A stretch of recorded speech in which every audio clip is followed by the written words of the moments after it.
بلکہ صرف middle asset نہیں، پورا شمالی افریقہ سلطنت عثمانیہ کا حصہ تھا، خلافت عثمانیہ۔ لیبیا، الجزائر، مصر، پورا حجاز، یمن، پورا عراق، شام، اور یہ شام ہی کے حصے ہیں در حقیقت اردن اور لبنان، یہ سب یہ شام عرب، عراق عرب، یہ پورا علاقہ خلافت عثمانیہ یہ اس کا حصہ تھا۔ پہلی جنگ عظیم میں انگریزوں نے عربوں کو بغاوت پر آمادہ کیا، غداری پر آمادہ کیا، انہوں نے خلافت عثمانیہ کے خلاف بغاوت کی، بیج بوئے ان کے دلوں کے اندر نفرت کے، ابھارا انہیں کہ تم ترکوں کے غلام کیوں ہو، تمہیں خود حاکم ہونا چاہیے، تم کھڑے ہو جاؤ، ہم مدد کریں گے، تم بغاوت کرو، تم ان ترکوں کے خلاف ہماری مدد کرو، ہم تمہیں آزاد کر دیں گے، تم اپنے پاؤں پر خود کھڑے ہو جانا۔ یہ بہت ہی ہمارے لیے دردناک المیہ ہے اس پہلی جنگ عظیم کا۔ کرنل لارنس جیسا شخص، برطانوی استعمار، اور اس کے نتیجے میں عربوں نے بغاوت کی۔ اور اس قدر دردناک بات آپ کو بتا رہا ہوں، میں پہلی مرتبہ جب سن 62 میں حج کے لیے گیا مدینہ منورہ میں، ابھی وہ ریل کے انجن کھڑے ہوئے تھے۔ یہ ترکی کے زمانے میں، سلطنت عثمانیہ کے زمانے میں بغداد سے مدینے تک ریلوے لائن تھی۔ یہ پورا ایک عالم سلطنت عثمانیہ، صرف سلطنت نہیں، خلافت عثمانیہ، پوری ٹرینیں جو ہے ترکوں کی اڑائی گئی، ہزاروں ترکوں کو شہید کیا گیا، یہاں تک کہ صحن حرم میں شہید کیے گئے سینکڑوں ترک۔ یہ جرم تھوڑے نہیں ہے، معمولی نہیں ہے۔ آج جس کی سزا مل رہی ہے، معلوم ہونا چاہیے کہ وہ جرائم کون کون سے تھے۔ اب بھی جو لوگ گئے ہیں انہوں نے دیکھا ہوگا ترکی کا قلعہ موجود ہے اوپر پہاڑی کے اوپر، حرم کا جو سب سے بڑا دروازہ ہے باب ملک عبد العزیز، اس کے سامنے ایک لائبریری ہوتی تھی، اب تو غالباً وہ بھی گرا دی گئی ہے، اس کے پیچھے پہاڑی پر ترکوں کا قلعہ ہے پرانا، اس پر توپیں موجود تھیں۔ جب بغاوت ہوئی ہے، جو حرم میں آئے ہوئے تھے ترک فوجی، ظاہر بات ہے نہتے، وہ تو نماز پڑھنے آئے ہوئے تھے، ان کو وہاں ذبح کیا گیا ہے، اور ترکوں نے اپنی توپیں استعمال نہیں کی کہ کہیں بیت اللہ کو کوئی اذن نہ پہنچ جائے۔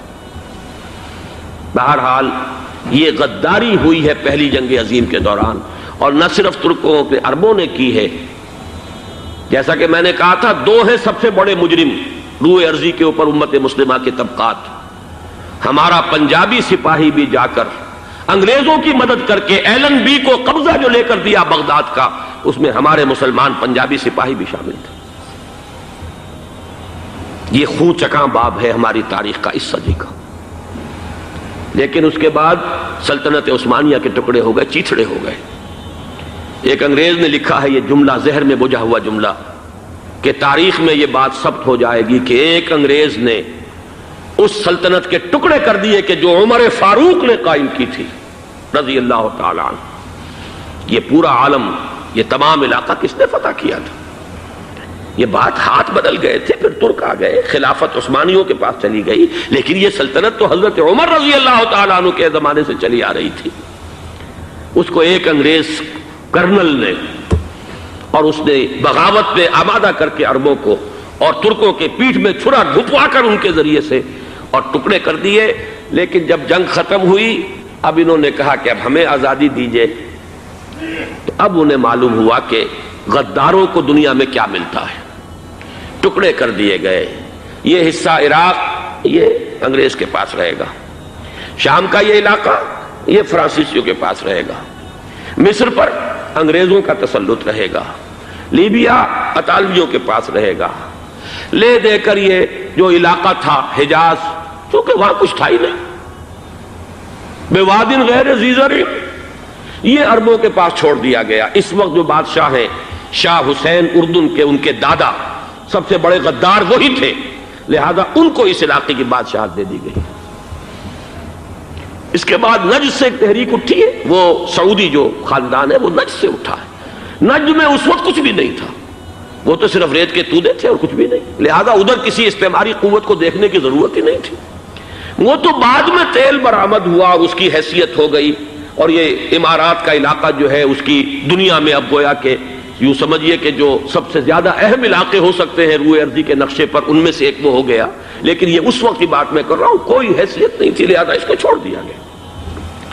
یہ ہے تاریخی پس منظر، یہ لکیریں جو کھینچی گئی ہیں، یہ ایک ملت اسلامیہ کو جو قومیتوں میں تقسیم کیا گیا، پھر نعرے لگوائے گئے المصر للمصریین الشام للشامیین۔ اب شامی ایک علیحدہ قوم ہو چکے ہیں، مصری ایک علیحدہ قوم ہو چکے ہیں، عراقی ایک علیحدہ قوم ہو چکے ہیں۔ یہ ساری تقسیمیں استعمار کی پیدا کرنا ہے، اس کا کوئی تعلق اسلام کے ساتھ نہیں۔ اب ضرورت تو اس بات کی تھی کہ استعمار کے پنجے جب یہاں سے کچھ ہٹے،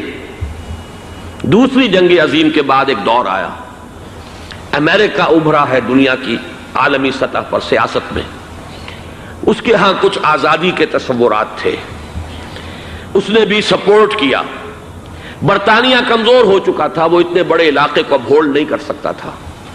ہندوستان بھی آزاد ہوا، پھر یہ کہ اور دوسرے علاقوں سے بھی اس کو پسپائی اختیار کرنی پڑی۔ استعمار کے پنجے جس طرح بھی ہوئے، ان کے سینوں سے، عربوں کے سینوں سے جو ہے گویا کہ وہ ہٹے، لیکن امریکہ نے ایک اپنی بہت بڑی حکمت عملی جو اختیار کی، عالم عرب کے سینے میں اسرائیل کا خنجر پیوست کر دیا،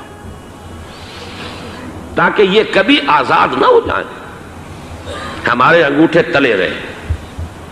ہماری پالیسی گورن کرے۔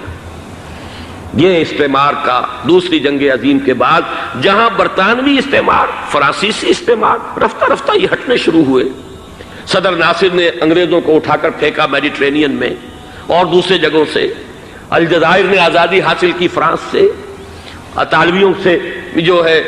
لیبیا والوں نے آزادی حاصل کی، یہ ہو گیا، لیکن ایک خنجر پیوست کر دیا گیا اسرائیل کا سینہ عرب۔ اس صورتحال میں ظاہر بات ہے کہ ایک تو بڑی آئیڈیل پوزیشن تھی کہ پورا عالم اسلام متحد ہو،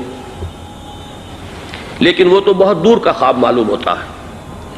علامہ اقبال سے بڑا کوئی نقیب نہیں ہے ملت اسلامی کی وحدت کا، ایک ہو مسلم حرم کی پاسبانی کے لیے نیل کے ساحل سے لے کر تا بخاک کے کاشغر، لیکن انہیں بھی اپنے لیکچرز میں کہنا پڑا کہ اس وقت جو صورتحال ہے پورے عالم اسلام کی ایک وحدت بن جانا تو تقریباً ناممکن نظر آ رہا ہے۔ اگر کسی طرح ایک common wealth of Muslim nations وجود میں آ جائے تو بھی بڑی کامیابی ہوگی،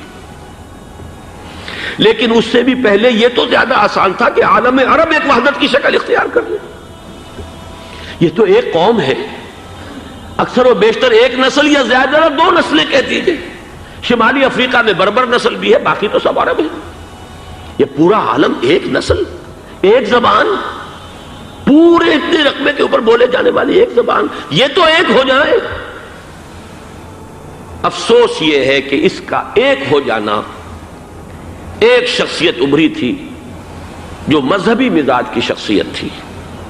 جو دینی مزاج کی حامل شخصیت تھی، اگر اس کی قیادت میں عالم عرب متحد ہو جاتا تو واقعتاً ایک بہت بڑا جو ہے مرحلہ وہ طے ہو جاتا پوری عالمی ملت اسلامیہ کی ایک وحدت اختیار کرنے کا۔ وہ شخصیت تھی شاہ فیصل شہید کی، اور اس لفظ کے ساتھ ہی آپ کے ذہن میں آ گیا ہوگا کیوں انہیں شہید کر دیا گیا، کس نے کیا کرایا، کہاں سے تعلیم حاصل کر کے آیا تھا وہ جس نے شہید کیا شاہ فیصل شہید کو، اس کی گردن پر کون سوار تھی، وہ یہودی لڑکی کے جس کے فوٹو بھی شائع ہوئے، ایک گردن پر اٹھائے کھڑا ہوا شہزادہ اپنی ایک یہودی دوست کو، لڑکی کو، اور وہی ہے کہ جس نے جا کر پستول سے شہید کیا ہے۔ جان میں اچھی طرح جان لیجئے، جیسے بارہا میں نے عرض کیا ہے کہ حضرت عمر کو شہید کرنے والا کہنے کو ابو لولو فیروز تھا، لیکن اس کے پیچھے پورا ایرانی نسل پرستی کا جو پورا پس منظر ہے، اسے تو ہر شخص جس کی ذرا بھی نگاہ جو ہے جو صرف منظر کو نہ دیکھ رہی ہو، پس منظر کو بھی دیکھنے والی ہو، وہ تو جان لے گی کہ ابو لولو فیروز ایک فرد کا نام نہیں تھا، وہ ایران کا انتقام تھا عالم عرب سے۔ بالکل اسی طریقے سے یہ امریکی استعمار کا ہتھ کنڈا تھا، اسے محسوس ہوا۔ شاہ فیصل مذہبی مزاج کا شخص یہ ابھر رہا ہے، اور یہ شاہ فیصل کی حکمت عملی کا ذرا آپ اندازہ کیجئے۔ لاہور میں سمٹ کانفرنس ہوئی، اس میں وہ آئے، سب سے ٹاورنگ پرسنالٹی پورے اس وقت عالم اسلام کے اندر شاہ فیصل کی تھی، اور وہ گویا کہ ایک بہت ہی جس کو کہا جائے کہ ایک بہت ایلڈرلی، ایک بزرگانہ ایک شخصیت جو ہے، اور انہوں نے اپنے دولت کے دروازے، عرب میں وہ مشہور تھے کہ نہایت خسیس اور بخیل انسان ہے، اس لیے کہ وہاں وہ خرچ کرتے تھے حساب کتاب کے ساتھ، لیکن ان کے خزانے کھلے ہوئے تھے عالم اسلام کے لیے، ادھر بھی مدد ہے، ادھر بھی مدد ہے، ادھر بھی کام ہو رہا ہے، ادھر بھی کام ہو رہا ہے۔ پھر انہوں نے تیل کا ہتھیار استعمال کر کے ایک دفعہ امریکہ کو دن میں تارے دکھا دیے تھے، لہذا ان کا ہٹایا جانا سین سے یہ امریکی استعمار کے لیے لازم تھا۔